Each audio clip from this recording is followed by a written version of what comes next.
Hello everyone, once again, this is your brother's son, and I'm ultimately seeking intimacy with Christ. And although it is quite difficult at times, of course, being that I have these intimacy issues, it's still perfectly acceptable. Because this is no ordinary work. No ordinary work. For those that get that reference, kudos to you. But I'm gonna give you an example of what I mean by no ordinary work. I don't know if you recall 2 days ago in my share, I was speaking of boredom, and that was basically how society is really whoring itself out to this idea of the greatest of all time. The very next day, which was yesterday, I go to the post office, right? Would you believe, and as I'm saying this and recalling this instance, one of many I may say, I'm having a hard time believing it myself. And now I'm thinking about it. I should have taken a picture, but you don't have to. But it's best if you take my word for it, because it's the truth. I pull up, there's an SUV there.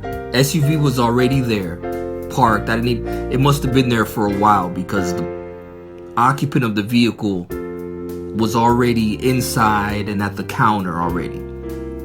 Even though I didn't go in to see who it was, no one was in front of me going in when I was going in. In any case, the license plate on this vehicle had the letters F, X, and then GOAT. I can't make this up. I couldn't even imagine something this remarkable to make up.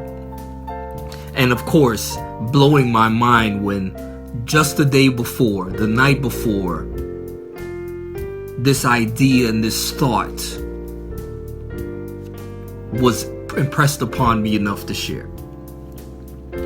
Again, this is one of many unexplainable, unexpected happenings that have been occurring in my life. I'm not sure about yours. And I share it all the time, and I talk about it, how I'm like, Lord, I'm trying to make sense of everything, and I'm trying to find him and put the pieces together, and I'm constantly communicating with him along the lines of, Lord, help me to understand, increase my knowledge, so on and so forth. And it was like he's speaking to me through his word today, and I hope I'm finally getting it. But I'm realizing that I'm asking for things that are too high for me to reach. Like, his ways are past finding out, is what he says. And what that really means to me is, if I can think of something that is beyond my wildest dreams and expectations, he's way past that. And that could be possibly why, I'm finding myself, I don't know what to say, further behind or more confused or more in doubt, because I'm discouraging myself by seeking things that are and reaching for things that are too high for me, things I cannot attain to it. I cannot. And so to do something that I cannot do can be the source of great distress. But that goes back to today's treatment. And in chapter 22, the beginning of the chapter, it's talking about sacrifices again, and it uses the term perfectly acceptable. You know, God has his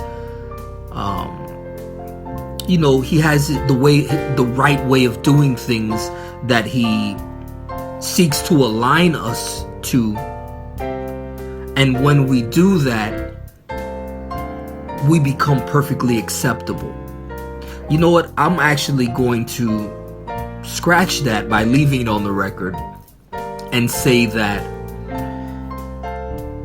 his son, Jesus Christ, when applied to our lives, is what makes us perfectly acceptable. Because God has received to himself his perfect sacrifice, his perfection. I figured I would just build upon the thought from yesterday.